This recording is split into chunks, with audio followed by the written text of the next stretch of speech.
manera que no creo que podáis acceder al sitio donde estén los vídeos, pero intentaré subirle a Polyformat para que podáis acceder a ellos si tenéis necesidad de repasar en algún momento cualquiera de las clases que vamos a dar. Bueno, primero presentarme, soy Antonio de la Hoz, soy profesor de la Facultad de Químicas de la Universidad de Castilla-La Mancha, profesor de Química Orgánica, y me voy a encargar de hacer la presentación de esta asignatura de reacciones activadas por técnicas no convencionales y dar la primera parte, que es la parte de microondas. Bueno, en primer lugar, pediros disculpas por no poder estar allí presencialmente, pero con la nevada que ha habido, pues pensaba que era más seguro dar la clase desde aquí, no arriesgarme a quedarme a mitad de camino y no poder llegar a Valencia. Y por eso pues vamos a dar las clases de manera online. Y bueno, pues sobre todo espero que la presentación quede clara y en cualquier caso recordar que en cualquier momento podéis interrumpirme, podéis preguntar cualquier cosa, cualquier aclaración que queráis sobre cualquiera de los aspectos que se van a dar aquí. Entonces seremos 4 profesores, como veis tenéis más o menos estructurado en 4 grupos de clases de 5 horas más o menos. La primera parte la daré yo sobre reacciones activadas con microondas. En la segunda parte será Antonio Rodríguez, de aquí también de la Universidad de Castilla-La Mancha, que os dará química en flujo. La tercera parte la impartirá Pedro Cintas, de la Universidad de Extremadura, que os hablará sobre ultrasonidos. Y finalmente la última parte os la dará Esther Vázquez, también de la Universidad de Castilla-La Mancha, que os hablará sobre mecanoquímica. Entonces esas serán las 4 partes en las cuales va a estar dividida la asignatura. En cuanto a la evaluación de la asignatura, como sabéis, en primer lugar se os va a pedir la asistencia a las clases, eso será fundamental.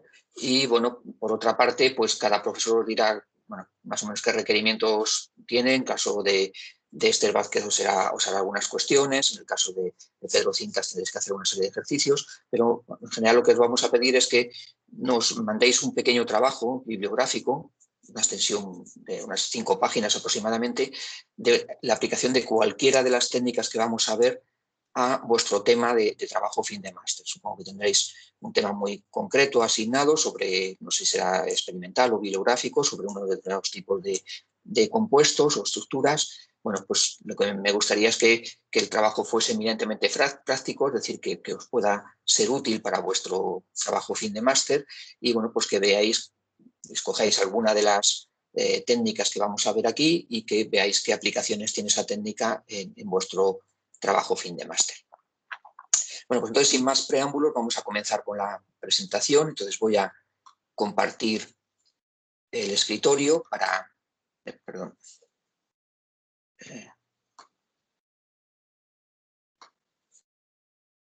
ir viendo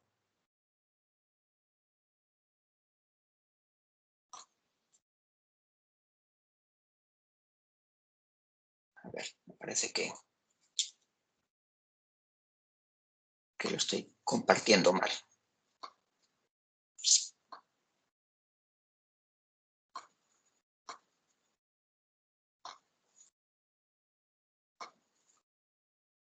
Aquí.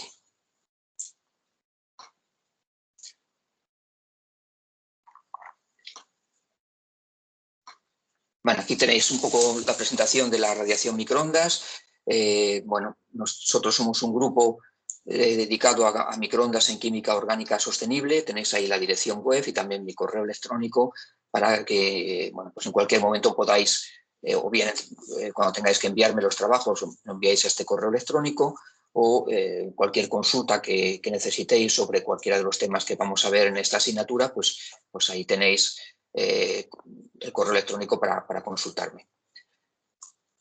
Somos un grupo dedicado a técnicas no convencionales en química, técnicas que se pueden encuadrar dentro de lo que es la química sostenible, pero fundamentalmente a microondas, en el cual pues desde el año 93 aproximadamente estamos trabajando en este tema y bueno, pues tenemos equipos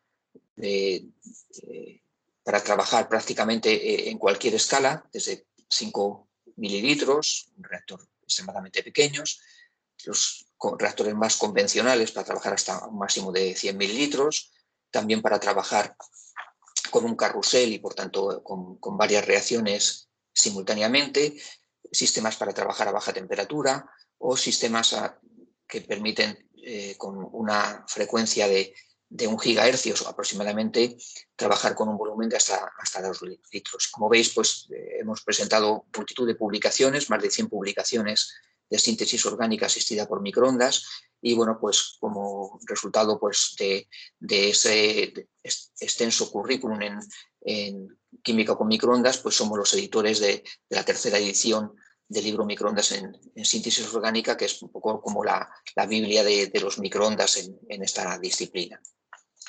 También hemos trabajado en mecanoquímica, y el grupo que lidera Esther Vázquez pues trabaja habitualmente en mecanoquímica, fundamentalmente para preparación de grafeno y reacciones de grafeno, y bueno, pues hemos hecho en gran parte reacciones sin disolvente, lo cual permite pues reducir la contaminación, bajar el costo, simplificar los procedimientos experimentales y aumentar la escala de las reacciones. También tenemos experiencia en reacciones en flujo, fundamentalmente en colaboración con empresas farmacéuticas como es Janssen, para aplicar este tipo de química en la investigación en la industria farmacéutica, y disponemos de 2 reactores, un microreactor que permite trabajar, aquí tendría que ser microlitros, y un mesorreactor que nos permite trabajar en escala de mililitros y trabajar ya pues, en una escala bastante grande, y pues hemos podido en muchos casos aplicar los sistemas de microreacción con sistemas de detección, en concreto con un sistema de resonancia magnética nuclear con microbobinas, que ya veremos más adelante, donde bueno, pues aquí se realiza la reacción y luego el flujo del compuesto pasa al sistema de resonancia magnética nuclear y se pueden analizar perfectamente los productos de reacción. Bueno, pues vamos a empezar ya, por tanto, con la radiación microondas. Aquí tenéis a Bunsen con su invento, el mechero Bunsen, que está fechado en 1855, y bueno, pues es un sistema que ha estado en funcionamiento prácticamente en los últimos 100 años, prácticamente hasta mediados o la última cuarta parte del siglo pasado, pues era la manera de introducir energía térmica en las reacciones químicas. Normalmente se basa fundamentalmente en un sistema que es una fuente de calor externa, de manera que calentamos la superficie de mi reacción y luego ese calor se va difundiendo al interior por corrientes de conducción y de convección. A partir de los años 20, con el desarrollo de la electricidad, se ingenian diversos dispositivos eléctricos, baños de arena, baños de aceite, o las mantas eléctricas con una resistencia.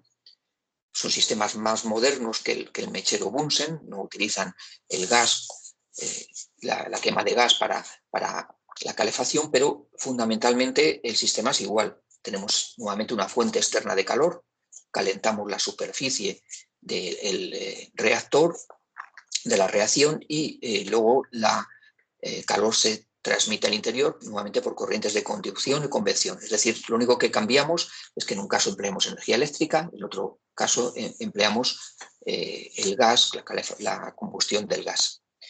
Por lo tanto, son sistemas muy similares. Sin embargo, la radiación microondas es completamente diferente, y de hecho, bueno, pues hay gente que considera que serían el mechero Bunsen del siglo XXI, aunque bueno, no creo que llegue a ser así. Aquí la situación es completamente diferente. Tenemos una radiación electromagnética que se introduce en la muestra, y esa muestra es capaz de transformar esa radiación electromagnética en calor. Bueno, esto es un chiste en el cual nos dicen que en el último año pues, se rompieron 15 hornos microondas, explotaron por presos que intentaban encender cigarrillos con el microondas. Evidentemente, eso es imposible, y bueno, eso nos dice algo claro de la radiación microondas. Es que ahí es una radiación que produce efectos diferentes a la calefacción convencional, y hay cosas que ocurrirán muy fácilmente con microondas, más fácilmente con calefacción convencional, pero hay cosas que no se pueden hacer con microondas y que sí se hacen con calefacción convencional. Y por tanto, es una calefacción distinta, y esas diferencias son las que tenemos que aprovechar para sacar partido a esa radiación. Bueno, veremos un poco los fundamentos de la radiación. Aquí tenéis el espectro electromagnético. donde bueno, los microondas los tenéis en esta zona, como veis, entre la zona de las ondas de radio y la zona de infrarrojo. Corresponde a una frecuencia entre 300 GHz y 300 MHz, ya longitudes de onda entre 1 centímetro y 1 metro. Y como se puede ver, es una zona extremadamente regulada, porque prácticamente todas las telecomunicaciones van por microondas. Por ejemplo, la primera aplicación fue el radar, que está en la zona de microondas. Todos los teléfonos móviles se encuentran en la zona de microondas. La radio en frecuencia modulada, la televisión también se encuentra en esa zona. Y bueno, pues los hornos microondas están también en esa zona. Por lo tanto, teniendo en cuenta que es una zona muy regulada, como habéis visto, siempre que sale una nueva generación de teléfonos móviles hay que reajustar las frecuencias, por ejemplo, de los televisores, pues la frecuencia, en el caso de los hornos microondas, para la calefacción, está regulada y normalmente un horno microondas convencional trabaja una frecuencia de 2.450 MHz, que corresponde a una longitud de onda de 12,2 centímetros. Eso implica una energía muy baja, una energía de 0,12 calorías por mol y cuanto.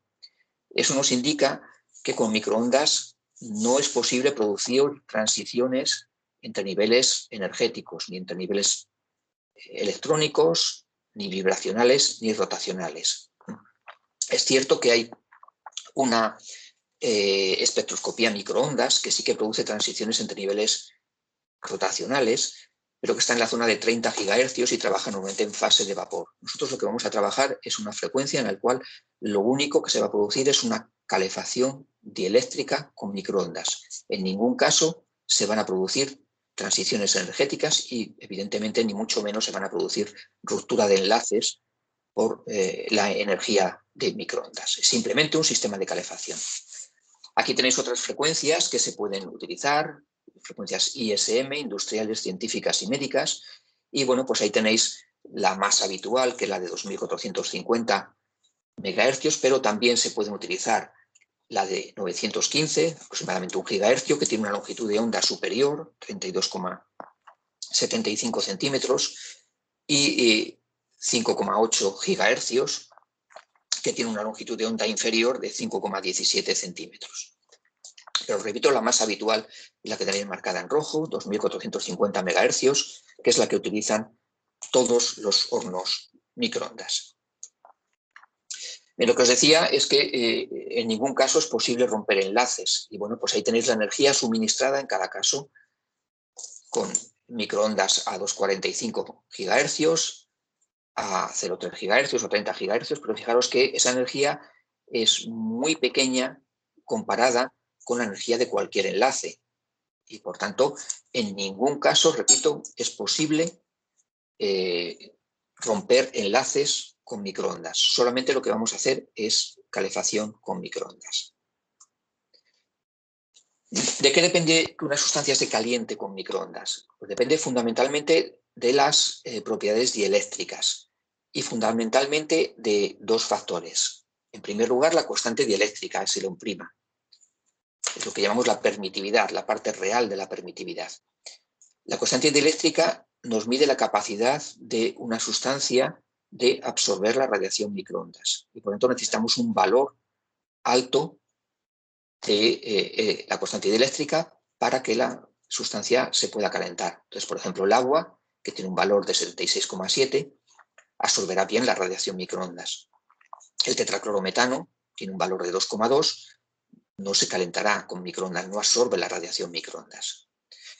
El segundo factor es la constante de pérdida dieléctrica, epsilon segunda, que es lo que llamamos la parte imaginaria de la permitividad. Y lo que nos mide es la capacidad de esa sustancia de transformar la radiación electromagnética en calor. Y por lo tanto necesitamos también un valor alto, es decir, necesitamos que la radiación se absorba y también que se transforme esa radiación en calor. El cociente de esos factores es lo que llamamos el factor de disipación. Lo tenéis aquí abajo, su fórmula, y bueno, lo tenéis en esa tercera columna. Y bueno, pues en general es el que nos mide realmente cuando una sustancia se va a calentar bien con microondas. Un valor alto de la tangente de delta nos indica que la calefacción se producirá eficientemente. Entonces, fijaros, el agua, constante dieléctrica 76,7. Constante de pérdida dieléctrica 12,04. Tangente de delta 1570 por 10 elevado a menos 4. Se calentará bien con microondas. Tetraclorometano, constante dieléctrica 2,2. Constante de pérdida dieléctrica también muy baja. Tangente de delta 4. Es decir, tetraclorometano no se va a calentar con microondas. Yo puedo poner tetraclorometano en mi horno microondas y por mucho que irradie no se va a calentar. Pero bueno, algunos datos interesantes. Por ejemplo, el etanol. El etanol tiene una constante dieléctrica y un factor de pérdida dieléctrica más pequeños que el agua. Y sin embargo, la tangente de delta es más alta, 2500. Y eso indica que el metanol se va a calentar más rápidamente que el agua. El hielo que tenéis en el principio, pues tiene, como el hielo es una sustancia mucho más ordenada que el agua, por lo tanto, por eso tiene fundamentalmente una constante de pérdida dieléctrica más baja. La tangente de delta es 9 y eso hace pues, que el hielo se va a calentar poco. Y por eso todos los hornos microondas tienen una función especial para descongelación. ¿Qué es lo que hace? Pues en esa función especial lo que hace es que vamos irradiando durante un cierto tiempo y luego desconectamos el horno para que el calor se difunda. Y luego volvemos a conectar y así sucesivamente. Si estuviésemos irradiando constantemente, ¿qué ocurriría? Pues lo que ocurriría es que, bueno, irradiaríamos, poco a poco el hielo se va calentando, se funde una pequeña cantidad de hielo y ese agua que se ha formado absorbe mejor la radiación y por tanto lo que ocurriría es que se evaporaría. Y por tanto lo que haría, si hemos metido un alimento congelado y irradiamos constantemente, pues al final nos quedaría seco completamente y en condiciones que no podemos utilizar para comer. Bueno, algunos ejemplos de velocidad de calefacción. En primer lugar, de disolventes. ¿Veis? Aquí estamos comparando la calefacción en un baño de aceite y con microondas. Y bien, vamos a ver las diferencias. En primer lugar, lo que podemos ver es que las diferencias son mucho más notables. Y, por ejemplo, en un baño, el que más se calienta es el etanol, 66 grados. El que menos se calienta pues sería el tetraclorometano, 38. Hay una diferencia que no llega a 30 grados. En microondas, pues fijaros, el que más se calienta es la dimetilformamida, 131. Y el que menos, el tetraclorometano nuevamente. Es decir, una diferencia de más de 100 grados. Por lo tanto, hay unas diferencias notables entre unos disolventes y otros. Es decir, en un baño de aceite, si yo pongo el baño a 100 grados, sé que al final cualquier sustancia se va a calentar a 100 grados. Unos se calentarán un poco más rápidamente que otros, porque transmiten mejor o peor el calor, pero al final todo se calienta a 100 grados. Con microondas, ¿qué es lo que vemos? Pues prácticamente las sustancias polares alcanzan en un minuto su punto de ebullición. Y las sustancias apolares, como puede ser el tetraclorometano, no se calientan. Y por mucho que irradiemos, no se van a calentar. Por lo tanto, es una calefacción mucho más selectiva porque depende de las propiedades dieléctricas de las sustancias. Esta diferencia es mucho más notable en sólidos. Fijaros, comparando el dióxido de manganeso y el óxido de manganeso 2, pues fijaros, en 6 minutos este alcanza 1280 grados y el otro solamente 113, es decir, una diferencia de más de 1000 grados. O si comparamos la hematita y la magnetita, fijaros, en 7 minutos la hematita a 182 grados, en 2, no llega a 3 minutos, 1258 grados para la magnetita. Como veis, unas diferencias extremadamente grandes, cosa que no puede hacerse con la calefacción convencional. Entonces, como veis, la primera diferencia entre calefacción convencional y microondas es que la calefacción con microondas es mucho más selectiva que la calefacción convencional. Y eso podemos aprovecharlo para conseguir resultados que no pueden conseguirse con calefacción convencional. Las propiedades dieléctricas dependen de varios factores. En primer lugar, la frecuencia de irradiación. Entonces, fijaros que la constante dieléctrica en general tiene disminuyendo según aumentamos la frecuencia. La línea de puntos, esta que está aquí marcada, corresponde a la frecuencia de 245 GHz. La constante de pérdida dieléctrica, por el contrario, tiene siempre un máximo. Como siempre, la línea de puntos corresponde a 245 gigahercios. Pues, por ejemplo, si vemos el agua, pues tiene el mismo comportamiento. La constante dieléctrica sería esta línea, la constante de pérdida dieléctrica esta otra. Tiene un máximo, en el caso de la constante de pérdida dieléctrica, y la constante dieléctrica va disminuyendo. Entonces, fijaros que el máximo se encuentra aproximadamente a 10 gigahercios. La frecuencia habitual es esta, 245 gigahercios, que no está en el máximo. Entonces, podríamos pensar que para calentar agua lo mejor sería utilizar 10 gigahercios. Bueno, eso no se hace en primer lugar porque no está permitido, pero también por otras razones que veremos más adelante. El segundo factor es la temperatura. Entonces, fijaros que la constante dieléctrica en general para todas las sustancias disminuye con la temperatura.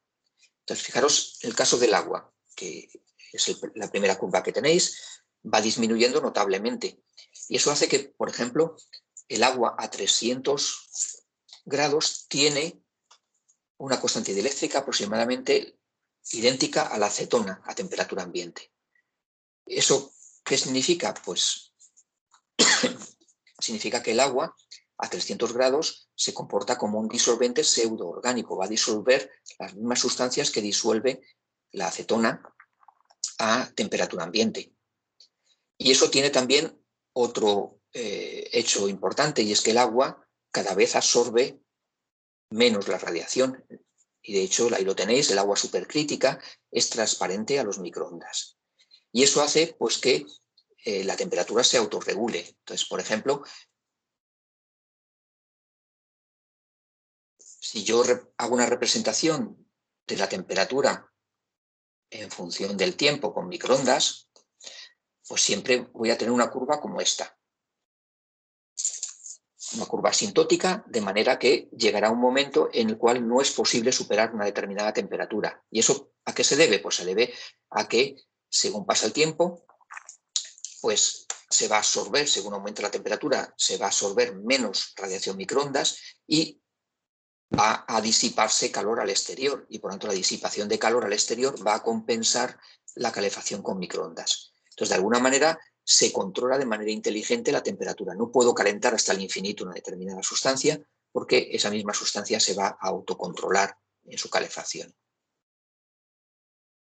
Bien, entonces tendremos en general tres tipos de sustancias. Uno de ellos son los metales. Los metales reflejan la radiación, son materiales conductores y por esa razón pues todos habréis oído que nos dicen que no metamos una cucharilla en el microondas porque lo que hace es reflejar la radiación, no se va a calentar y esa radiación pues va a poder dañar el generador de microondas. Las segundas sustancias son los materiales dieléctricos, por ejemplo los compuestos orgánicos en general, los disolventes, por ejemplo, que tienen una tangente de delta entre 0,05 y 1 y por tanto se van a calentar bien con microondas. La radiación va a penetrar en el material y este material va a transformar la radiación en calor. Y finalmente tenemos compuestos que son transparentes, compuestos que son aislantes, que tienen una tangente de delta muy baja. El teflón, el vidrio o el cuarzo están en esta categoría. ¿Qué ocurre? Pues que la radiación en general los va a atravesar y prácticamente no se van a calentar. Y esos son los materiales que podemos utilizar como recipientes en un sistema microondas. Recordad que no, igual que pasa en la cocina, hay recipientes que son adecuados para microondas y otras que no. Los que no son adecuados son los que tienen, por ejemplo, sales de plomo que pueden absorber la radiación. Lo que nos interesa es que el recipiente no absorba la radiación, sino que sea el producto el que absorba la radiación. Bueno, ¿cómo se produce la calefacción? ¿Cómo se produce la transformación de la radiación electromagnética en calor? Es lo que llamamos la polarización. Hay distintos tipos de polarización, mecanismos de polarización, pero los más importantes son estos dos, la rotación dipolar y la conducción iónica. La rotación dipolar. Bueno, necesitamos un compuesto que sea polar, que tenga dipolos. Entonces, cuando no tenemos microondas, tenemos esta situación en la cual los dipolos están alineados de manera totalmente aleatoria.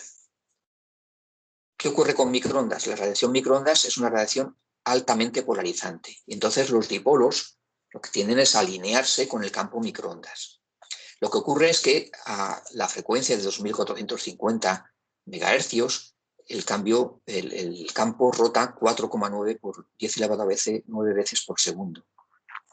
¿Qué es lo que ocurre? Pues que los dipolos tienden a girar con esa variación del campo microondas, pero siempre hay un desfase, y ese desfase pues, genera una energía que es la que produce la calefacción. Por tanto, ese sería el primer mecanismo y el mecanismo más habitual en microondas y en general en las sustancias orgánicas. El segundo mecanismo, que también es muy importante, es el de conducción iónica, que se produce cuando tenemos moléculas que no tienen momento dipolar, pero que tienen iones en disolución, por ejemplo, los metales. Cuando no tenemos microondas, pues tenemos nuevamente una distribución aleatoria. Cuando hay microondas, esos iones migran, se separan, pues atendiendo a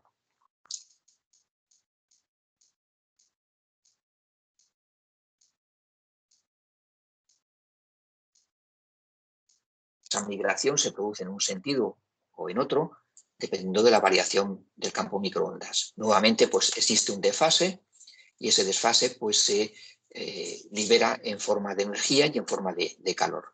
Este mecanismo pues, es el responsable de que muchos metales que no tienen momento dipolar se calienten bien con microondas. Por ejemplo, muchas reacciones con paladio, como que veremos a lo largo del tema, pues se calientan, veremos que se calientan muy bien con microondas y que ocurren muy fácilmente con microondas.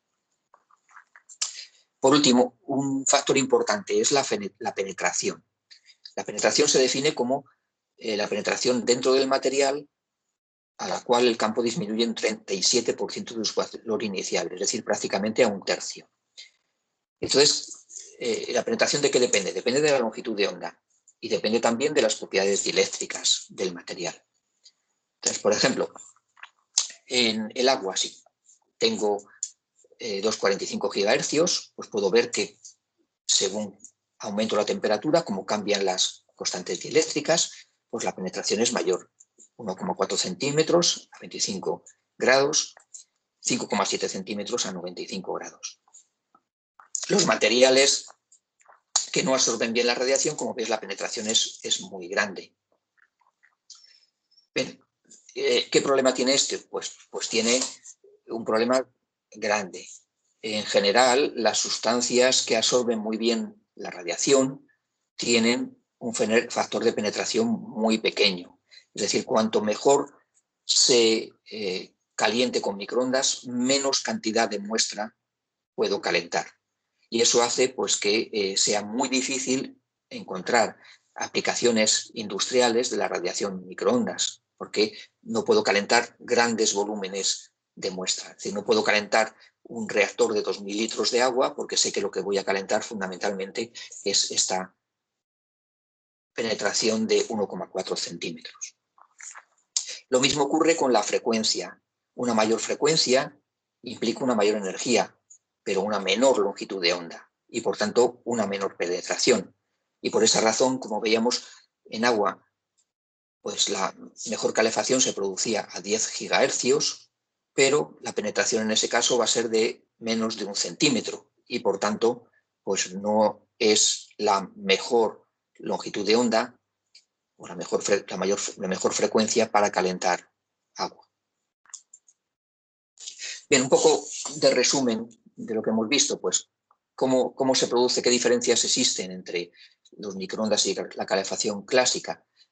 En calefacción clásica sabemos que es una calefacción superficial, calentamos la superficie de la muestra y luego se transmite al interior por corrientes de conducción y convección.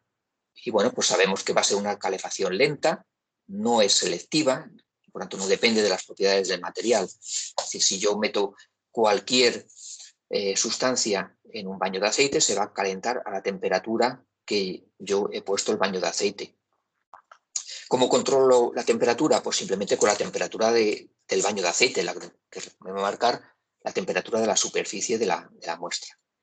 Y bueno, pues sé que es una tecnología perfectamente establecida y que no va a evolucionar más con el paso del tiempo. Con microondas, ¿cómo se produce la calefacción? Se produce por acoplamiento energético a nivel molecular y se calienta todo el volumen de la muestra. No se transmite el calor desde el exterior al interior, sino que se calienta todo el volumen de la muestra.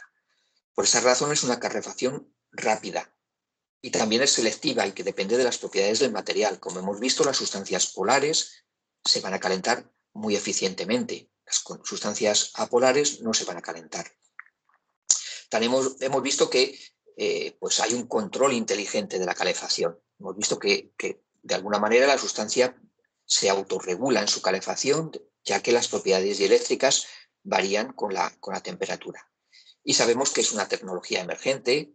Poco a poco van saliendo nuevos equipos microondas, en el cual la distribución del campo es mejor y por tanto en el futuro pues tendremos mejores equipos microondas y la calefacción será más eficiente.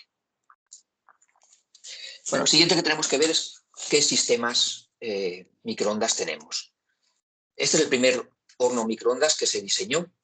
Lo diseñó la empresa Raytheon y bueno, pues su diseñador fue Percy Spencer, que era un ingeniero de la compañía. Ellos estaban estudiando la utilización de microondas para diseñar radares, que fue la primera aplicación que se encontró de los microondas. Los microondas se diseñaron en la Segunda Guerra Mundial para el diseño del radar. Entonces, bueno, pues lo que se cuenta en la historia es que él estaba trabajando con microondas, había una fuga de radiación microondas y bueno, pues él llevaba una tableta de chocolate en el bolsillo y la tableta de chocolate se fundió. Como podéis imaginar, pues se puso perdido, pero él vio que había un efecto importante y era la calefacción. Y a partir de ahí pues diseñaron este primer horno microondas que, como veis, es como un tamaño de un frigorífico más o menos. Inmediatamente se crearon asociaciones industriales que siguen existiendo para la difusión de la radiación microondas, porque se pensaba que a nivel industrial iba a ser la bomba, que iba a haber multitud de aplicaciones de la radiación. Hay aplicaciones industriales, sobre todo para secado de alimentos, pero sin duda la aplicación más importante es el horno microondas de cocina. Ahí prácticamente todo el mundo tiene su horno microondas en su cocina y esa es la aplicación sin duda más importante de la radiación. Bueno, ¿qué tenemos en un sistema microondas? Tenemos, en primer lugar, lo que llamamos un generador, donde vamos a generar la radiación microondas. Y luego tenemos un aplicador, donde lo que vamos es aplicar esa radiación a nuestra muestra. Y eso está unido por lo que llamamos una guía de onda.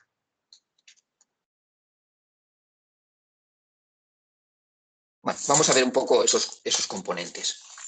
En primer lugar, vamos a empezar con el generador. Hay, como veis ahí, dos posibles métodos. Uno, que son los semiconductores de estado sólido, y otros son los tubos de vacío, que son los que tenéis en rojo. Sin duda, los semiconductores de estado sólido son los más eficientes. Están basados normalmente en semiconductores, como por ejemplo el arseniuro de galio, pero sin duda lo más utilizado son los tubos de vacío y fundamentalmente los magnetrones. Hay otros tubos como los clystrons, o los TVT, o los BWO. Por ejemplo, los clystrons son los antiguos tubos de la televisión. Lo que hacemos es simplemente pues, pasar un chorro de electrones que va a una pantalla. Pero sin duda el más empleado es el magnetrón. El magnetrón está en cualquier sistema, desde los radares hasta los sistemas de calefacción con microondas, los hornos de nuestra casa. Eso es un magnetrón. Aquí tenemos la entrada eléctrica, lo que es el propio magnetrón, que lo tenéis dibujado abajo, estaría en esta zona. Y esto es una antena, que es la que tenéis aquí marcada, donde saldrá la radiación electromagnética. Bueno, un magnetrón es un sistema que nos permite transformar la energía eléctrica que tenemos en nuestro enchufe en radiación electromagnética. Entonces tiene un ánodo y un cátodo, los tenemos aquí.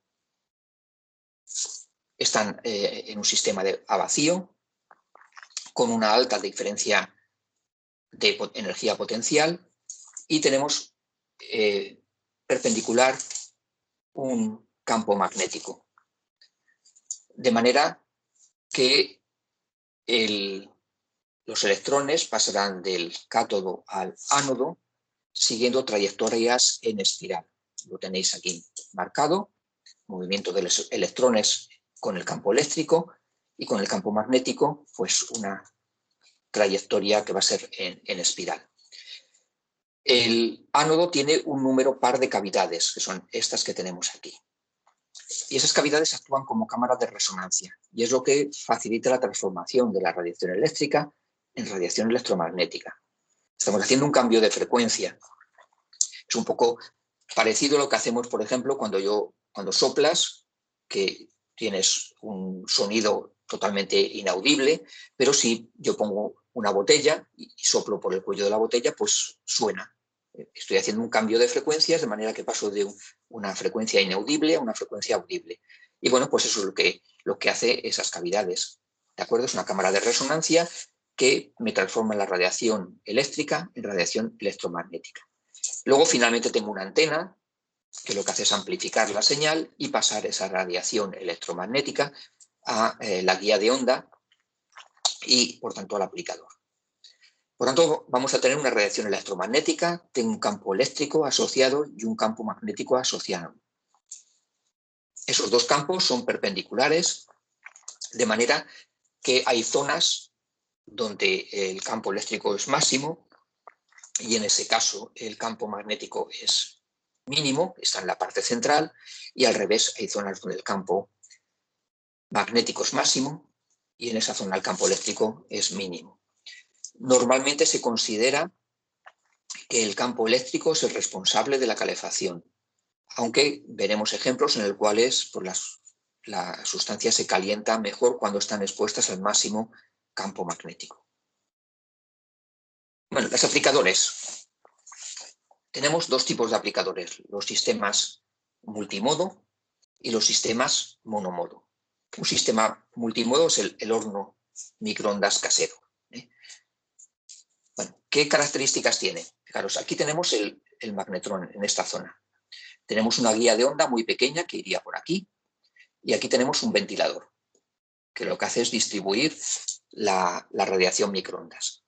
La característica fundamental es que la cavidad es muy grande respecto a la muestra. Entonces, ¿qué es lo que ocurre? Las ondas salen por aquí y como la cavidad es muy grande respecto a la longitud de onda, van a estar rebotando en el horno microondas. Y eso va a crear una distribución caótica de las ondas. Como tenemos muy poca cantidad de muestra, pues normalmente pues, introducimos esos vasos que están ahí, son vasos de alúmina, que lo que hacen es absorber el exceso de radiación. Porque si no, lo que ocurre es que las ondas van rebotando, vuelven para atrás, vuelven al magnetrón y el magnetrón puede dañarse. Entonces se calienta y tiene un sistema de seguridad que hace que corta la radiación, pero puede llegar a dañarse. Bueno, ¿qué desventajas tenemos en un sistema microondas doméstico? En primer lugar, no tenemos medida de la temperatura ni de la presión. No podemos introducir dentro un termómetro porque sabemos que el termómetro puede absorber la radiación. No podemos tener agitación. Lo único que podemos tener es el plato giratorio. Es una radiación pulsada. ¿Eso qué significa? Pues imaginaros, lo que ocurre es que siempre el magnetrón trabaja a la máxima potencia, no se puede regular la potencia. Entonces, cuando yo tengo un horno microondas que tiene 800 vatios y me dicen que va a trabajar a 400 vatios, eso es falso. Lo que ocurre es que trabaja en ciclos al 100% y si le pongo a 400 vatios, que es la mitad, pues lo que hace es que la mitad del tiempo está desconectado, lo que tenéis aquí representado. O sea, siempre un horno microondas trabaja a la máxima potencia. No puedo regular la potencia, simplemente puedo regular los ciclos de calefacción. Bien, como las ondas van rebotando en las paredes, pues la distribución de campo no es uniforme. Esto es una termografía por infrarrojo del suelo del horno microondas. Entonces tenemos zonas que están marcadas en rojo que reciben una radiación máxima y otras zonas, como la que está marcada en azul, que tienen mucha menos radiación.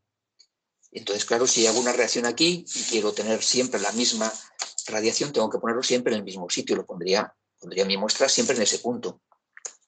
Pero la distribución del campo va cambiando con el tiempo, entonces cada cierto tiempo tengo que hacer un mapeo del horno para saber dónde se calienta mejor. Eso me lleva, como veis ahí, a que hay puntos que reciben más calefacción, lo que llamamos puntos calientes. Y eso hace pues, que las radiaciones en un horno doméstico, las reacciones sean poco reproducibles. Un horno de microondas doméstico no tiene sistemas de seguridad, no está a prueba de explosiones y por tanto pues, también tenemos problemas de seguridad que son importantes. Y tiene también una baja reproducibilidad. Bueno, aquí hay un vídeo que me parece curioso verlo, que nos muestra eso que hemos visto. Fijaros, vamos a adelantarlo un poco.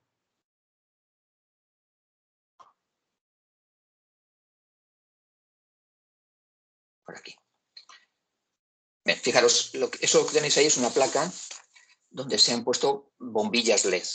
Es una placa de policarbonato, se han hecho agujeros, se han puesto bombillas LED, se ha puesto abajo poliespán para que no toque ni las paredes ni el suelo del horno microondas, y lo que van a hacer es ponerlo dentro del horno microondas y lo va a poner a una potencia, en principio una potencia elevada y luego una potencia más baja.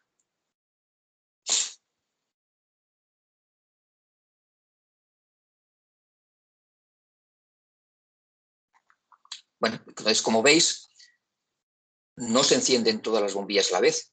Las bombillas, aunque no están conectadas a la luz, pues se pueden activar con microondas y, como veis, no todas las bombillas se encienden a la vez. Eso nos indica pues, que la distribución del campo microondas no es homogénea. Solamente se van a encender aquellas que se ven afectadas por el máximo campo microondas. Si lo pusiésemos a menor potencia, podríamos ver que las bombillas se encienden y se apagan dependiendo de cuándo se enciende o se apaga el magnetrón. El segundo experimento que hace es poniendo un vaso de agua, si no recuerdo mal exactamente. Entonces, como el vaso de agua absorbe bien la radiación, pues hay menos radiación libre y hay menos bombillas que se iluminan. Claro, hay muchísimas menos bombillas que se están iluminando ahora a las que se iluminaban antes, porque gran parte de la radiación la está absorbiendo el vaso de agua que hemos introducido.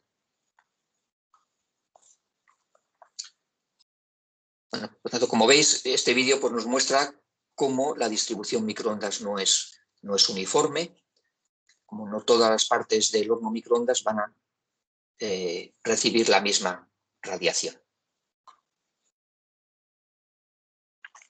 Bueno, ¿qué cosas se pueden hacer? Pues decíamos que en un recipiente cerrado, bueno, pues una opción que tenemos es perforar el sistema microondas y poner un refrigerante. Evidentemente, un refrigerante de reflujo no lo puedo meter dentro del horno microondas, primero por tamaño y en segundo lugar porque el agua del refrigerante va a absorber la radiación.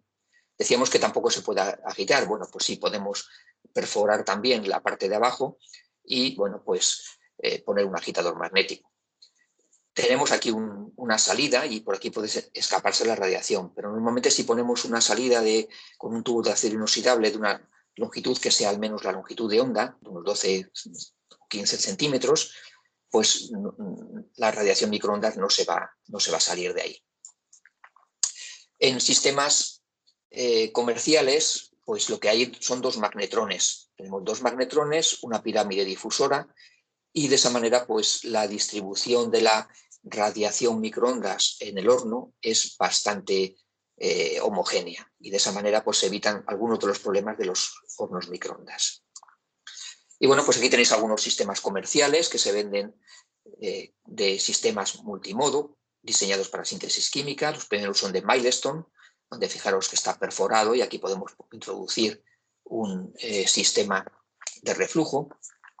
Podremos introducir un carrusel donde podemos hacer varias reacciones simultáneamente, o un sistema como este donde se produce un giro en este sentido y que está conectado al exterior, y aquí podemos poner un refrigerante, pues por ejemplo para hacer extracciones, se utiliza mucho para extracciones de productos naturales, De esa manera pues, podemos extraer el producto natural con un sistema de reflujo, de destilación en esta parte.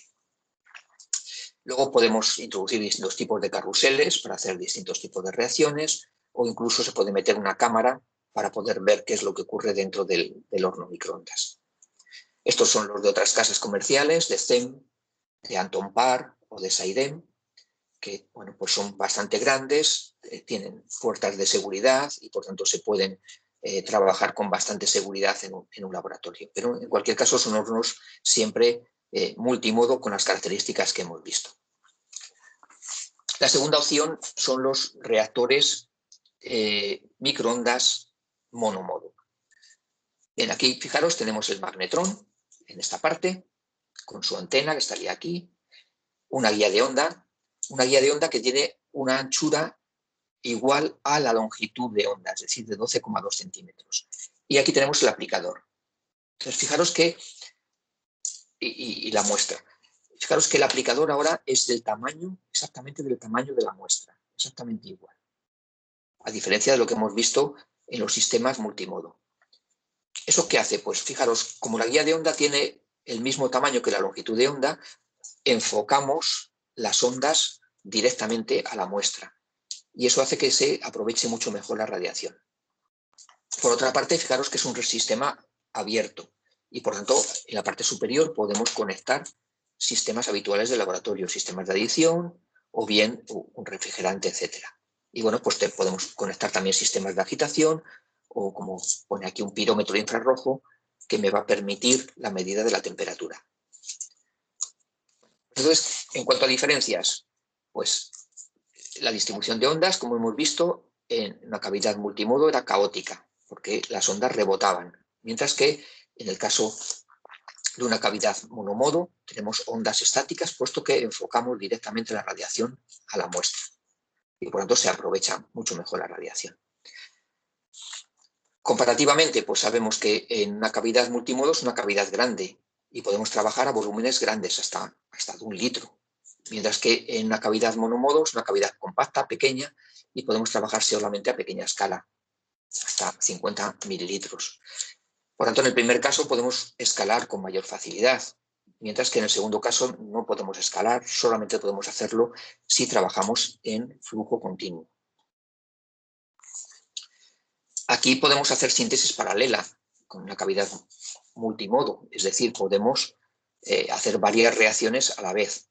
En el caso de la cavidad monomodo, la eficacia tiene que ser por automatización, es decir, tener un robot que vaya introduciendo las muestras automáticamente. Luego lo veremos más adelante. Por lo tanto, todas estas son ventajas en general para la cavidad multimodo. ¿Ventajas de la cavidad monomodo? Pues el campo es más homogéneo. Tenemos una alta densidad de potencia, podemos trabajar a menor potencia de salida. Y bueno, normalmente la cavidad multimodo va a tener problemas a pequeña escala, mientras que la cavidad monomodo tendrá problemas siempre a gran escala. Y por tanto, dependiendo de las condiciones de mi trabajo, pues dependiendo de la aplicación para la que quiera utilizar el sistema microondas, pues elegiré un equipo u otro. Pero en general los sistemas más adecuados para un laboratorio químico de síntesis suelen ser las cavidades monomodo. Recordar que también otra ventaja que va a tener los sistemas monomodo es que la radiación no es pulsada. Es decir, cuando en un sistema multimodo decíamos que si el equipo está a 1000 vatios y queremos trabajar a 500, lo que hacemos es trabajar siempre a 1000 vatios conectando y desconectando el magnetrón. En un sistema monomodo, si yo digo 500 vatios, son siempre 500 vatios reales. Es decir, puedo controlar perfectamente la potencia de radiación. Eso me reduce el riesgo de reacciones espontáneas, presencia de puntos calientes, etc. Es decir, tengo un mejor control de la reacción. Bueno, algunos ejemplos entre un horno convencional, un horno diseñado para síntesis química y un horno monomodo. Pues fijaros, mientras que esos trabajan a una potencia muy elevada, 800 y 1000 vatios, este trabaja a 300 vatios. Y sin embargo, la densidad de potencia es muy superior en el sistema monomodo, 1200 vatios por litro frente a 23 o 50. El volumen, pues podemos trabajar en volúmenes muy grandes, mientras que aquí sí tenemos que trabajar en volúmenes muy pequeños y, por tanto, pues con cantidades mayores en el caso de los sistemas multimodo y muy pequeños en el caso de los sistemas monomodo. Bueno, aquí tenéis algunos ejemplos de reactores monomodo. El de CEM, el sistema Discover, que nos permite utilizar sistemas de reflujo, hacer reacciones a presión, midiendo perfectamente la presión. Este es el sistema Discover 2, que es un sistema nuevo en el cual lleva el ordenador integrado y tiene también una cámara que nos permite visualizar la reacción, o podemos poner un robot que nos permite realizar reacciones de manera automática. Este sería el sistema de guía de onda, es una guía de onda circular, aquí estaría la muestra, y lo que tiene una serie de puertas que se van abriendo por cada lado, de manera que la muestra recibe radiación por todos los lados. Y bueno, donde podemos utilizar sistemas convencionales, pero lo más habitual en los sistemas microondas son recipientes cilíndricos, que son donde se aprovecha mejor la radiación. Este es el sistema de Biotage, también un sistema monomodo, donde tenemos aquí la muestra, podemos conectar un robot y donde tenemos una guía de onda lineal. Aquí tendríamos el magnetrón, la antena, la guía de onda lineal, aquí la muestra y luego pues las ondas que tenemos en exceso pues pasan a una carga electromagnética para evitar que vuelvan al magnetrón. Y también nuevamente con recipientes cilíndricos, en la mayoría de los casos siempre recipientes cerrados. Y este es uno de los más modernos, los sistemas de Anton Par, en el cual nuevamente tiene una guía de onda, en este caso en espiral, a diferencia de la de CEM, donde cada vez la anchura de la guía de ondas es menor y donde nuevamente pues, se irradia por todas las partes de la muestra. Este es otro sistema de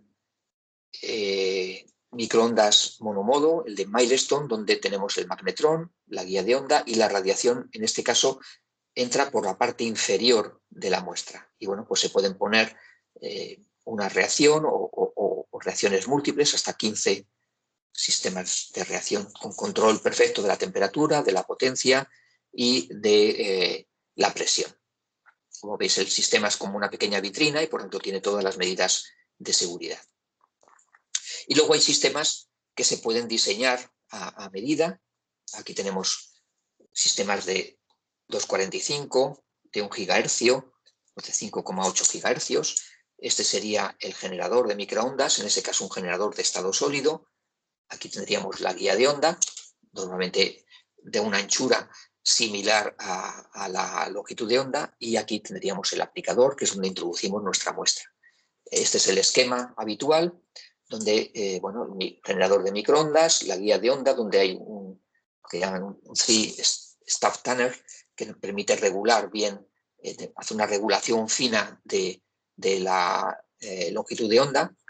Y luego, pues, tenemos, por ejemplo, una guía de onda, donde en este caso es una T103, donde hay 3 ondas, y bueno, nos permite poner la muestra en la zona de máximo campo eléctrico, que sería aquí, o en la zona de máximo campo magnético, que sería ahí. Es decir, podemos construirnos un equipo microondas prácticamente a nuestro gusto. Pueden comprar cualquiera de las partes de manera independiente y construirlo según nos interese. Bueno, pues ese sería la primera parte que tenemos que ver, la parte de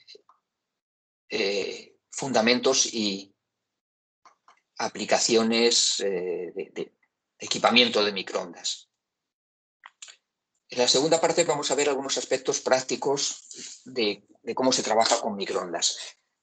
El primer aspecto que tenemos que ver es la medida de la temperatura. La medida de la temperatura es algo importante y es una de las mayores fuentes de error cuando se utilizan reacciones con microondas, fundamentalmente porque no podemos introducir un termómetro en un horno microondas. Las primeras reacciones con microondas se hacían y se medía la temperatura siempre al final de la reacción, o se introducía algunas sustancias que fundieran, de manera que veíamos qué sustancias habían fundido y podíamos estimar la temperatura.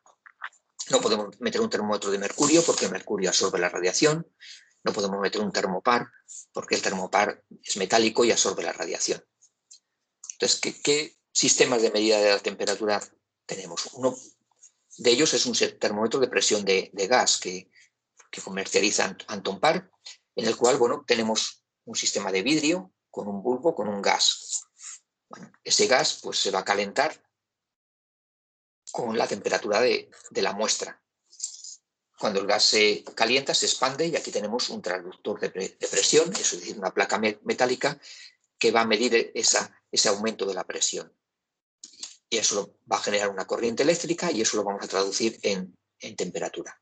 Bueno, pues aquí tenéis los sistemas de Anton Par que miden la temperatura por presión de gas.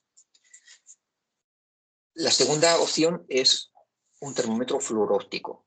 Es decir, tenemos un sensor de fibra óptica, un cable con fibra óptica y luego pues, un transductor, un controlador que podemos conectar a un ordenador. ¿De acuerdo? ¿Qué ventajas tiene? Pues las ventajas es que la medida es muy sensible. Son sistemas fluorópticos que reaccionan de manera muy sensible a la temperatura. Podemos tener varios sensores y por tanto podemos medir la temperatura en varios puntos de la reacción y por tanto podemos tener una medida muy real de cuál es la temperatura de la reacción. El problema fundamental es que el precio es muy elevado. Las sondas son relativamente baratas, pero el controlador es caro. Todo el sistema pues, puede costar del orden de unos 6.000 euros y por tanto pues, no es el sistema habitual en un equipo microondas. El más habitual es este, un pirómetro de infrarrojo. Se basa simplemente en que bueno, pues lanza una radiación infrarroja y bueno, pues las sustancias orgánicas se absorben prácticamente todas en el infrarrojo y bueno, pues la radiación reflejada nos da una medida de la temperatura. Es lo mismo que hacemos con los termómetros sin contacto, estos que tenemos para medir la temperatura, ahora que está tan de moda con el COVID, pues esos son pirómetros de infrarrojo. Nos permite una radiación remota y por tanto no va a interaccionar con la radiación microondas. Y eso sí, muy importante. Es muy barato y por tanto pues la mayoría de los equipos comerciales vienen siempre con un pirómetro infrarrojo, nunca con un sensor de fibra óptica, pero sí con un pirómetro de infrarrojo. Casi todos los compuestos orgánicos absorben en la zona del infrarrojo y por tanto podemos medir la temperatura prácticamente de cualquier compuesto. ¿Cuál es el problema? Es que mide la temperatura superficial, no mide la temperatura en el interior. Y sabemos que en general la temperatura de la superficie en microondas es inferior a la temperatura en el interior. Y eso simplemente porque por la superficie es donde está irradiando calor al exterior. Y bueno, pues siempre tienen un cierto error. Y por eso siempre es necesario calibrarlos para que me den una temperatura más o menos real. Pero siempre sé que voy a tener un error comparados con los sensores de fibra óptica. El segundo problema que hay que abordar es el tema del escalado. Como ya hemos visto, el factor de penetración pues, nos limita en gran medida la posibilidad de escalar reacciones con microondas. Y por tanto, bueno, pues hay que ver qué opciones tenemos de escalado. La primera opción es utilizar pues, reactores multimodo. Entonces, por ejemplo, pues, prácticamente todos los sistemas tienen sistemas multimodo que nos permiten trabajar, como hemos visto, hasta 1 litro. Y de hecho, pues hay reactores de medio litro o reactores de 1 litro, donde podemos trabajar en una cierta escala. Aquí tenéis uno hecho con el sistema de Milestone. O aquí tenemos el sistema de Anton Par, el sistema Masterwave, que tiene un contenedor, un reactor de hasta 1 litro y trabaja a potencias muy elevadas, hasta 1700 vatios. Y por tanto, bueno, pues puedo trabajar hasta un cierto volumen. Otros sistemas, por ejemplo, de SAIDEM, tenemos un sistema como este que nos permite trabajar hasta en 3 litros, o un sistema como este que trabaja a 915 MHz, como la longitud de onda es más grande, pues podemos trabajar hasta 2 litros. Esto, fijaros, para que os hagáis una idea del sistema, este es un matraz Erlenmeyer de 2 litros y por tanto, y el generador que es este de aquí, pues tiene la altura de una persona aproximadamente. Otros sistemas pues es trabajar en continuo y eso lo haremos fundamentalmente con los sistemas monomodo. Un sistema en flujo continuo siempre consta de los siguientes sistemas: una bomba o varias bombas peristálticas, el sistema de reacción, donde la fuente de calefacción puede ser una fuente de calefacción convencional, pero puede ser también microondas. Un sistema, opcionalmente podemos tener un sistema de enfriamiento, un regulador de presión, lo que llamamos un back pressure regulation, para regular la presión en el interior de la muestra, y luego un matraz colector. Entonces, bueno, pues este es un sistema diseñado en Australia por Strauss, en el cual pues, la fuente de calefacción era un horno microondas.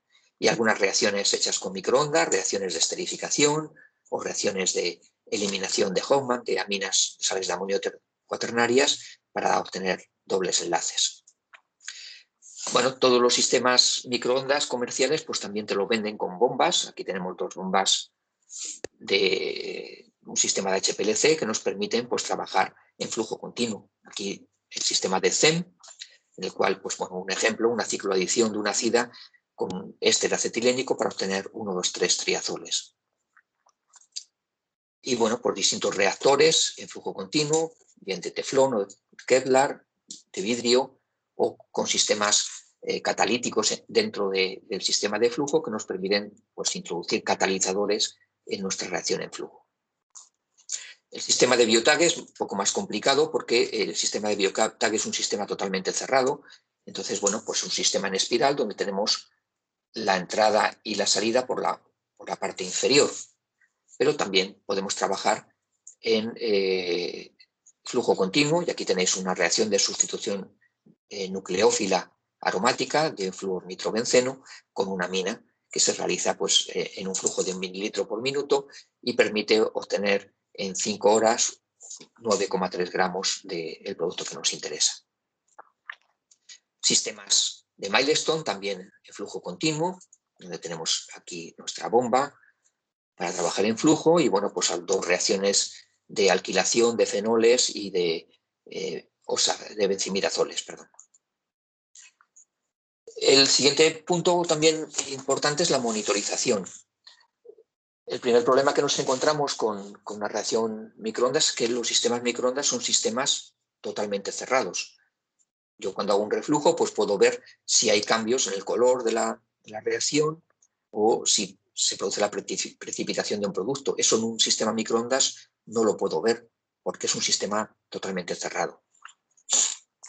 ¿Qué puedo hacer? Bueno, pues la primera opción es poner una cámara de vídeo que me permita ver lo que ocurre en la reacción. Aquí tenemos un ejemplo, es la reacción de un 1-metil-imidazol con un derivado halogenado, en este caso un bromopropano, para obtener un líquido iónico.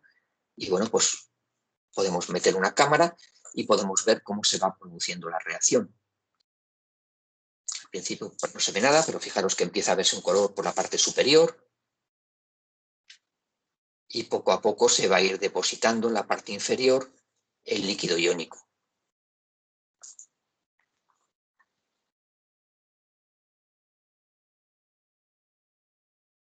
Bueno, pues aquí lo tenemos.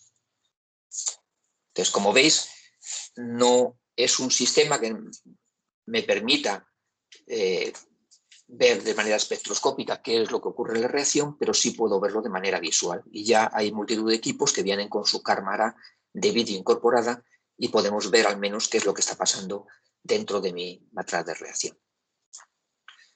Otras opciones, pues utilizar métodos espectroscópicos. Por ejemplo, este es el sistema READ-IR que vende Bucci, en el cual yo puedo introducirlo en mi sistema microondas.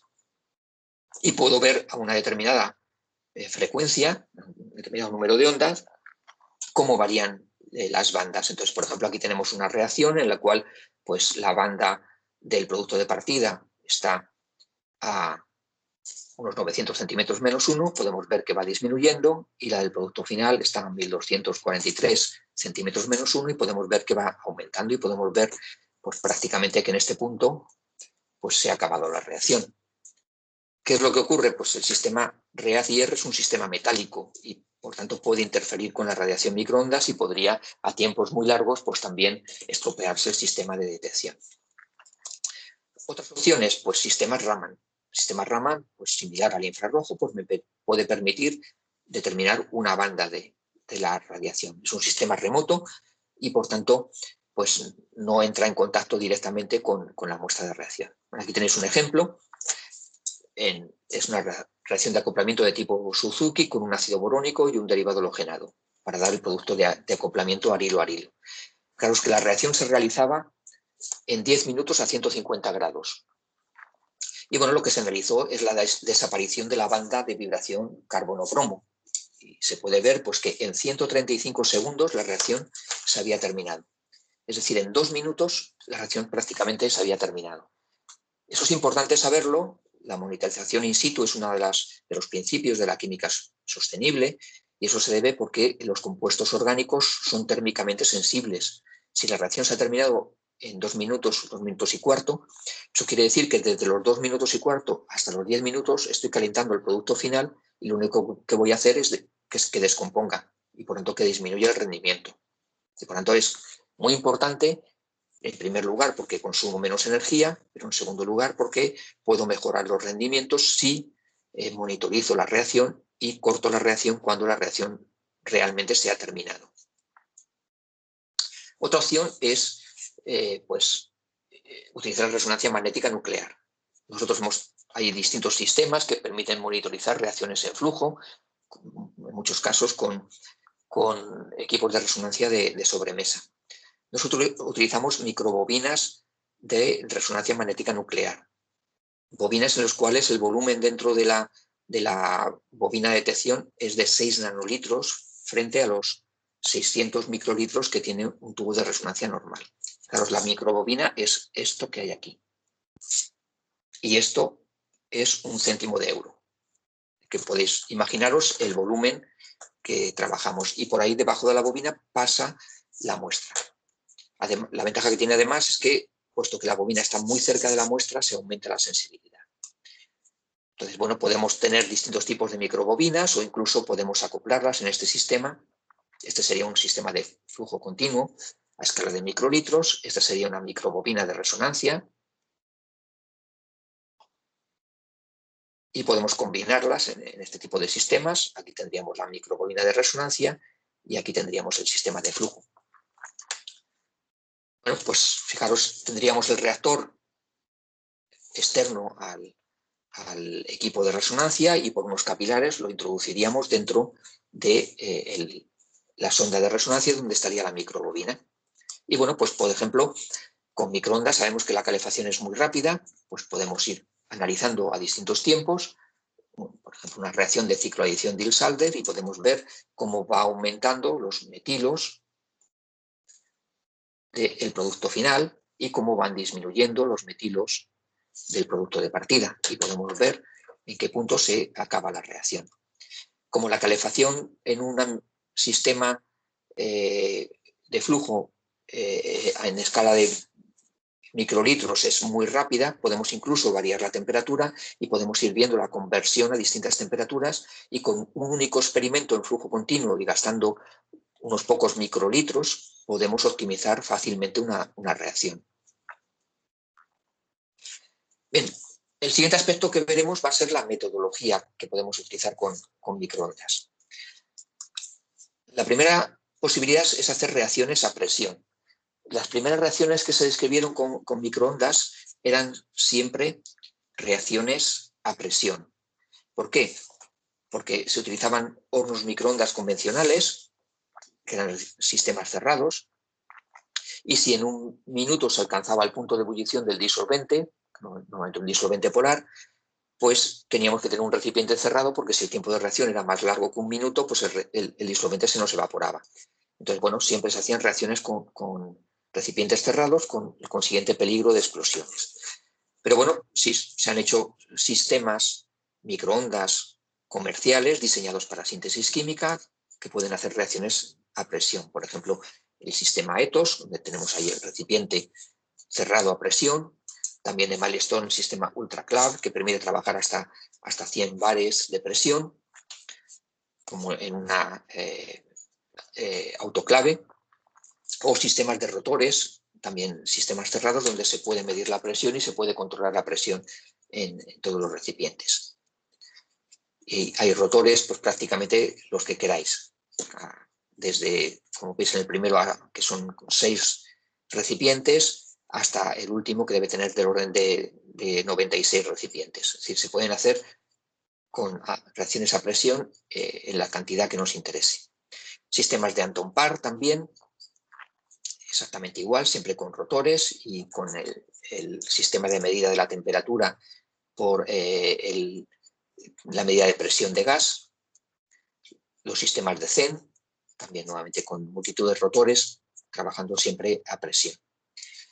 Bueno, algunas reacciones a presión, por ejemplo, aquí tenemos una de nuestros grupos, una cicloadición Diels-Alder de un pirazol con acetilendicarbosilato de dimetilo, que con microondas pues ocurría en un rendimiento total del 72%, mientras que con calefacción clásica solamente se obtenía un 18% de rendimiento. Es decir, se obtiene el producto de cicloadición Diels-Alder, que es un producto muy difícil de obtener porque los pirazoles son compuestos muy aromáticos y no dan normalmente reacciones Diels-Alder, y luego este producto que corresponde a una adición énica.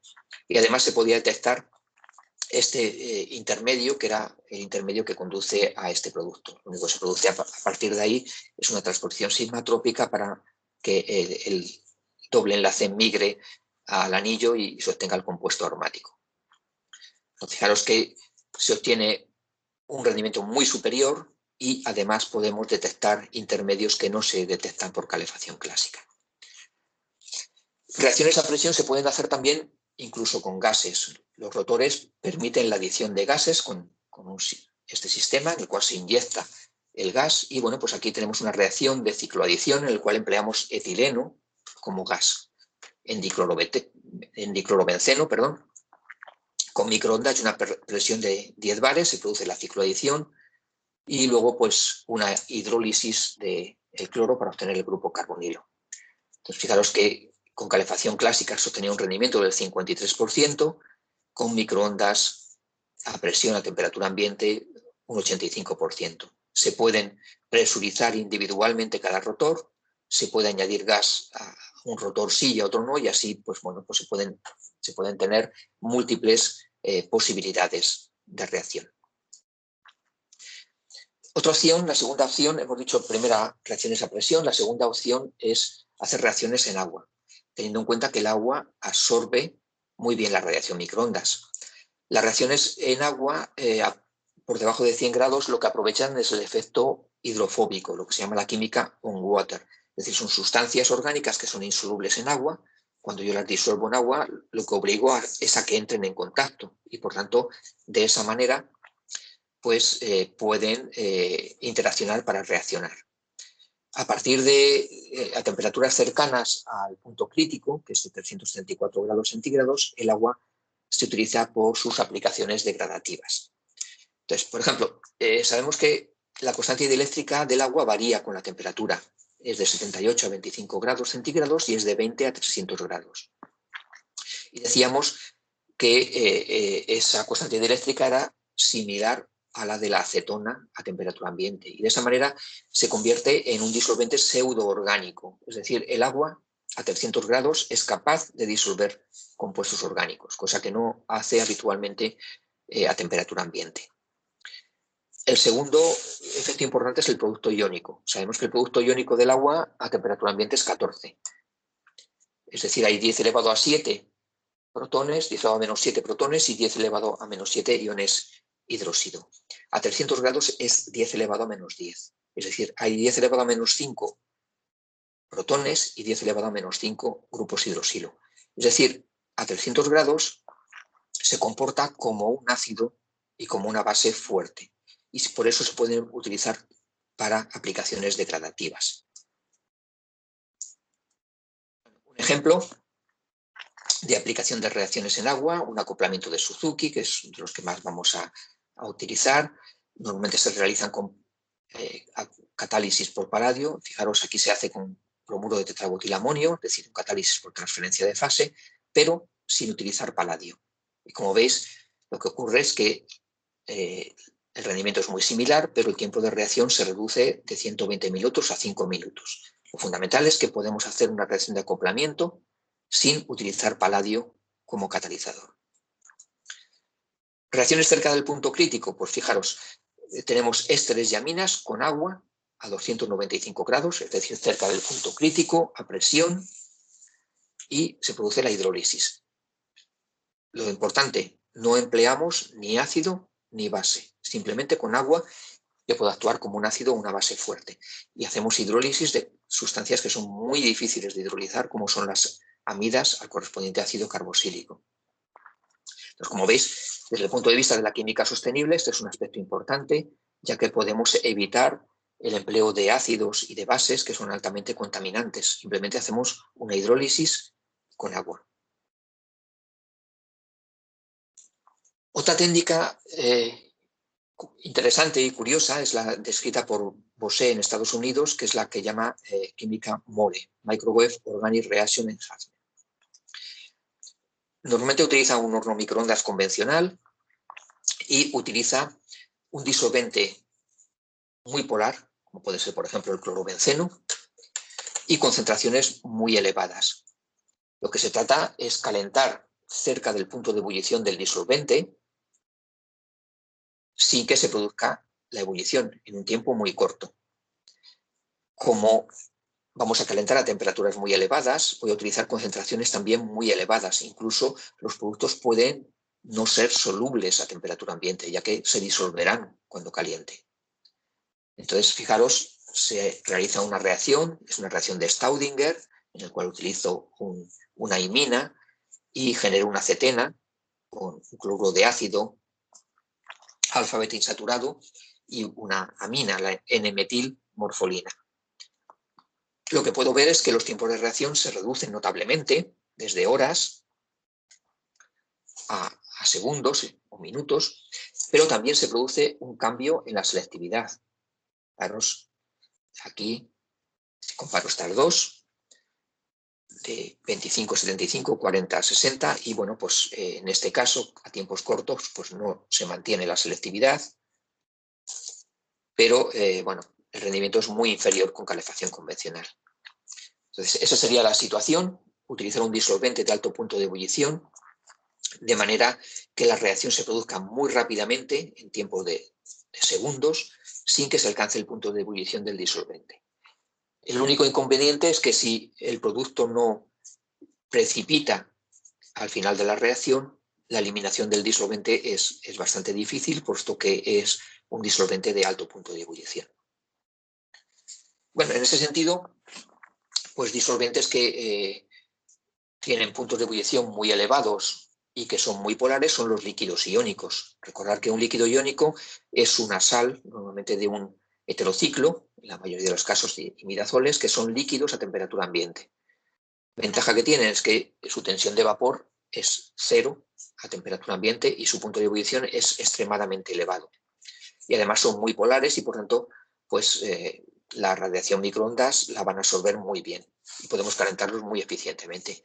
Aquí tenemos un ejemplo de cicloadición en el cual se genera un iluro por eliminación de etanol a partir de este compuesto, y luego la cicloadición con el grupo carbonilo, donde, como veis, pues fundamentalmente se acortan los tiempos de reacción. Finalmente, la última aplicación, la última posibilidad sería hacer radiación microondas en ausencia de disolvente. ¿Qué ventaja tenemos en ausencia de disolvente? Pues la primera es que la radiación se absorbe directamente por los reactivos. Cuando yo tengo un disolvente, si el disolvente es polar, va a ser el disolvente el que absorbe la radiación y luego va a transmitir el calor a los reactivos. Cuando no tengo disolvente, la radiación la absorbo directamente por los reactivos y además, pues normalmente el disolvente está en un gran exceso y eso hace que sea muy difícil aumentar la escala de la reacción. Si no tengo disolvente, pues la escala a la que puedo trabajar va a ser muy superior. Me permite emplear sólidos minerales como catalizadores, por ejemplo, zeolitas, por ejemplo, morillonitas, que absorben bien la radiación y que desde el punto de vista medioambiental son interesantes porque me permiten sustituir ácidos, bases o bien oxidantes minerales que son muy contaminantes.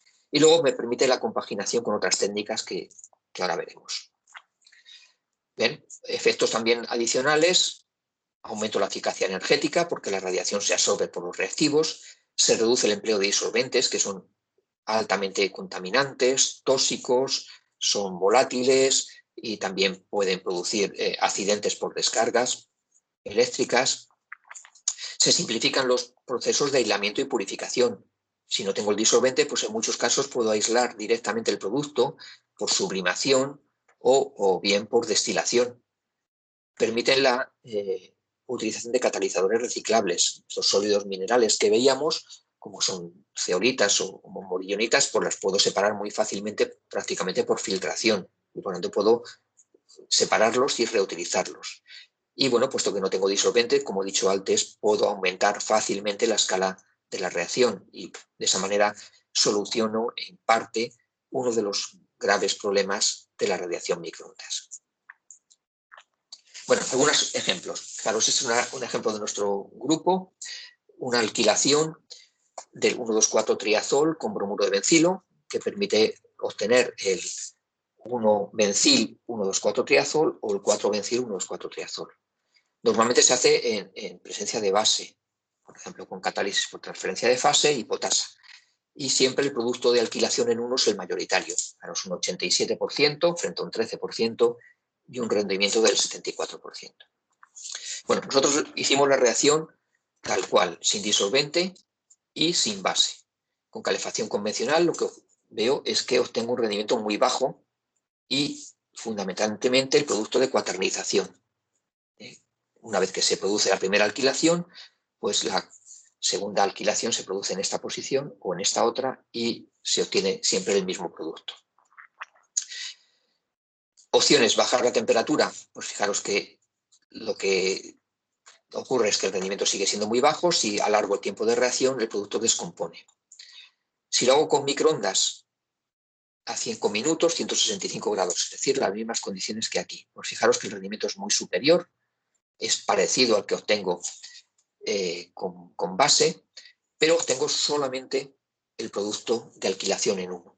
Entonces, como veis, estoy produciendo con microondas un cambio en la selectividad de la reacción. No obtengo en ningún caso el producto de alquilación en 4, solamente el producto de alquilación en 1. Otros ejemplos: por ejemplo, la reacción de alquilación de fulero-pirrolidinas con transferencia de fase sin disolvente. Entonces estoy utilizando dos técnicas: catálisis por transferencia de fase y microondas en ausencia de disolvente. Las fuleropirrolidinas son muy poco reactivas y de hecho, pues en presencia de disolvente con calefacción convencional la reacción no se produce. De hecho, se considera que son como 1 millón de veces menos reactivas que las pirrolidinas. Y eso es debido a la presencia del anillo de C60.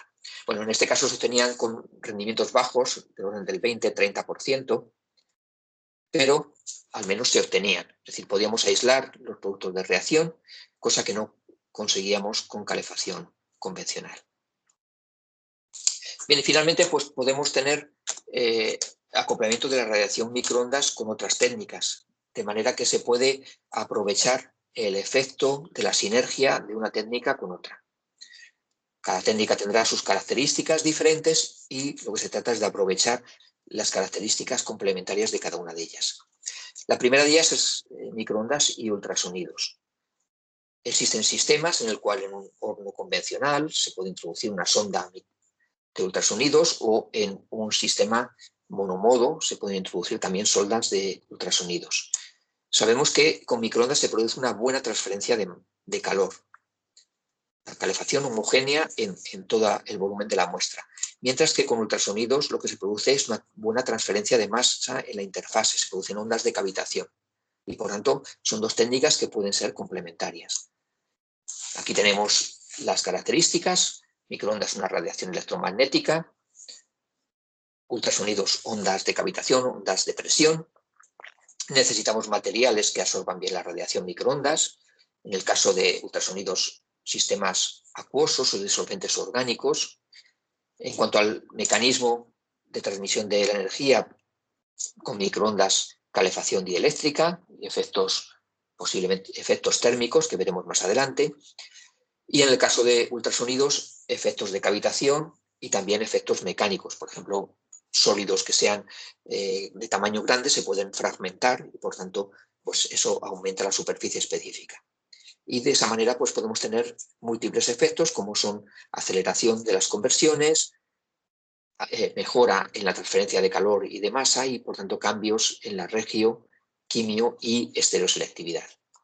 Algún ejemplo de reacción: una reacción de tipo click entre una ácida y un triple enlace catalizada por cobre cero para dar el sistema de 1,2,3-triazol, donde podemos ver que con microondas la reacción en 3 horas ocurre con 55%, con ultrasonidos en 2 horas un 74%, con la mezcla de los dos mejoramos el rendimiento y mantenemos el tiempo de reacción en 2 horas. Y por tanto, pues como veis, el efecto de la radiación microondas combinado con ultrasonidos es un efecto sinérgico, es decir, se aprovechan las ventajas de las dos técnicas. Veréis más detalladamente algunos ejemplos cuando Pedro Cintas os hable de ultrasonidos. Otro efecto sería emplear la fotoquímica.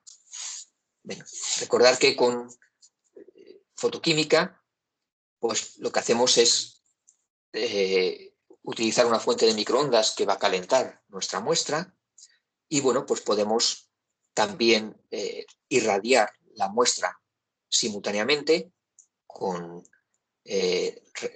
radiación ultravioleta visible y, por tanto, producir un efecto de sinergia entre los dos casos. Como siempre, los microondas, siempre una buena calefacción y una buena transferencia de calor con radiación ultravioleta visible. Lo que vamos a producir son transiciones entre niveles electrónicos y, por tanto, formar estados excitados que van a reaccionar rápidamente.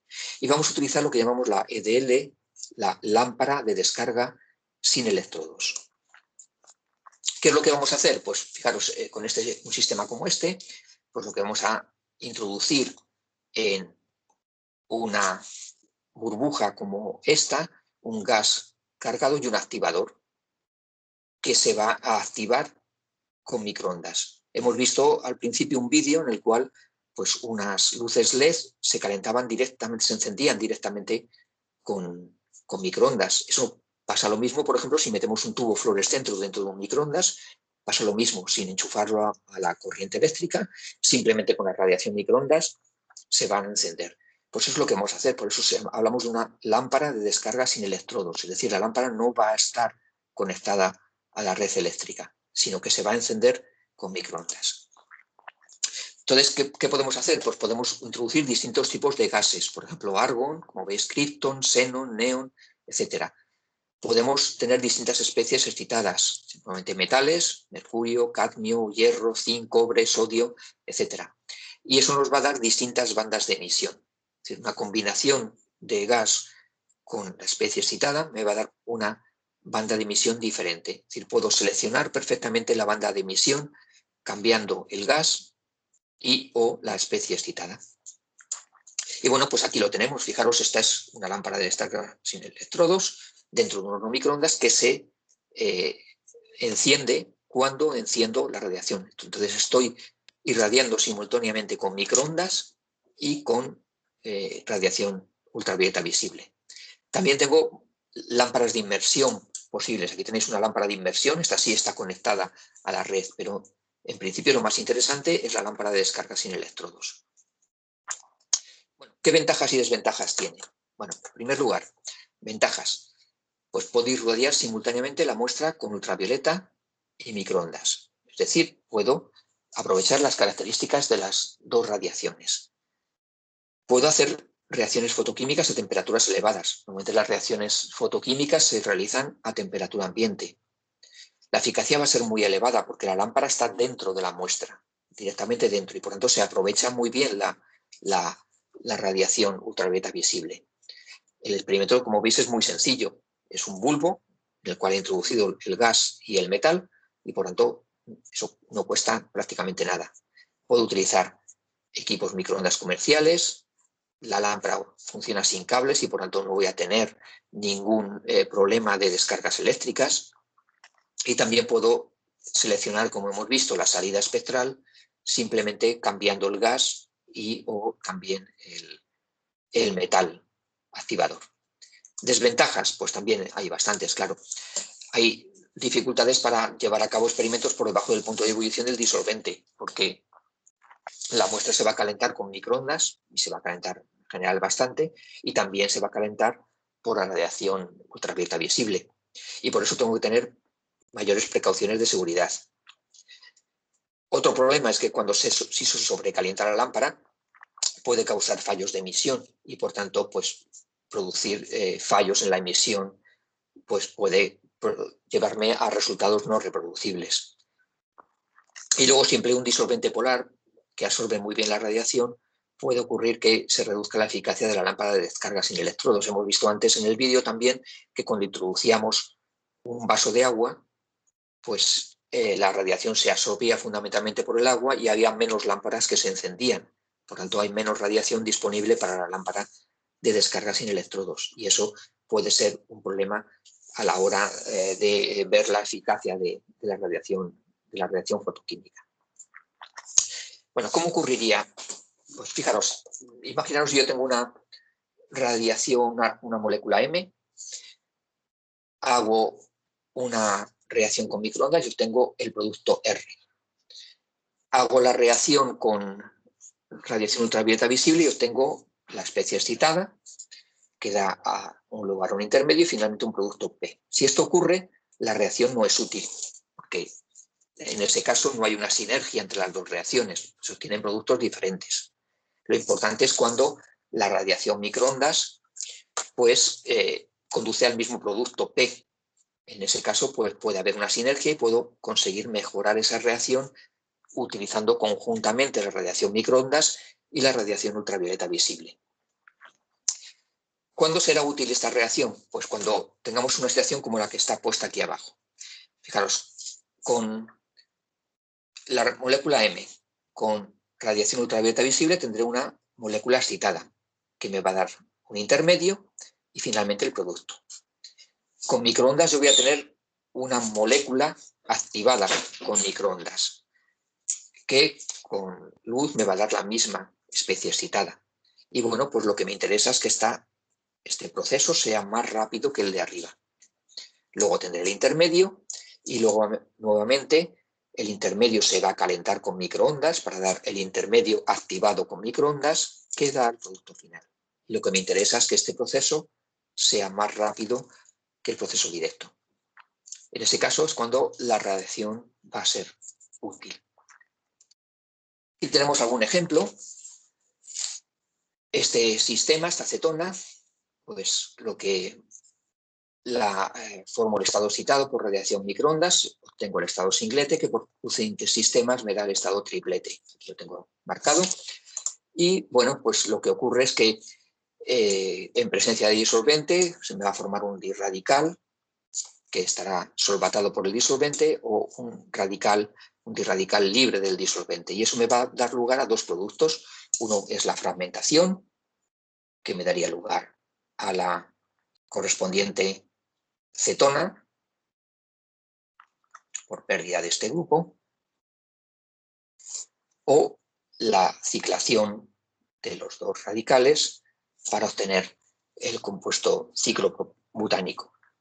Bueno, pues esa reacción se realiza con radiación microondas, con fotoquímica y conduce a esos dos productos con un alto rendimiento. Variando la potencia de irradiación, puedo cambiar la selectividad de un producto a otro, hacer que uno se forme en mayor proporción que el otro. Bien, otro aspecto importante de las reacciones fotoquímicas. Fijaros, cuando yo tengo mi producto, lo irradio y formo la especie excitada como un estado singlete. En el estado singlete yo lo que tengo es los dos electrones apareados. Y bueno, pues una posibilidad es la recombinación y por tanto volver al producto de partida. Lo que se puede producir también es un cruce entre sistemas, de manera que pasamos al estado triplete. En el estado triplete lo que tengo son los dos electrones con el mismo spin. Y ahora ya no se puede producir la recombinación, salvo que se vuelva a producir un cruce intersistemas al estado singlete. Eso lo que me va a producir es la salida del radical, en general, que va a ser la reacción más rápida. Aquí lo tenemos representado de otra manera. Estado singlete me puede dar la recombinación, cruce entre sistemas, la salida del radical. En un estado triplete tengo tres estados de energía que, si no hay un campo externo, son sistemas degenerados, tienen la misma energía. Si tengo un campo externo, microondas, por ejemplo, puedo separar la energía de esos tres sistemas. Si los electrones están ubicados en estos dos orbitales, los dos electrones, pues lo que voy a hacer es estar estabilizando ese dirradical. Y bueno, pues esto lo detectó Vasilievsky en esta publicación, donde vio que la vida media de los radicales generados fotoquímicamente en presencia de un campo microondas, pues era mayor que sin un campo externo. Entonces, bueno, pues era una reacción fotoquímica activada con microondas y un efecto que era un efecto característico de la radiación microondas, era un efecto de la radiación electromagnética. En este caso no es un efecto de calefacción y es uno de los primeros casos probados de lo que se llama efecto no térmico de la radiación microondas, que es lo que veremos ya en el próximo tema. Bueno, pues esto es todo lo que quería mostraros por hoy. Entonces, mañana veremos los efectos de la radiación y veremos ya algunas aplicaciones. Entonces, bueno, pues si tenéis alguna pregunta, es el momento de hacerla si queréis, o si no, más adelante, cuando veáis. De momento, pues acabamos aquí. Y ahora, cuando terminemos, pues ya haré la convocatoria para la clase de mañana de las 12, sí, es la que tenemos, de 12 a 2. ¿Alguna pregunta?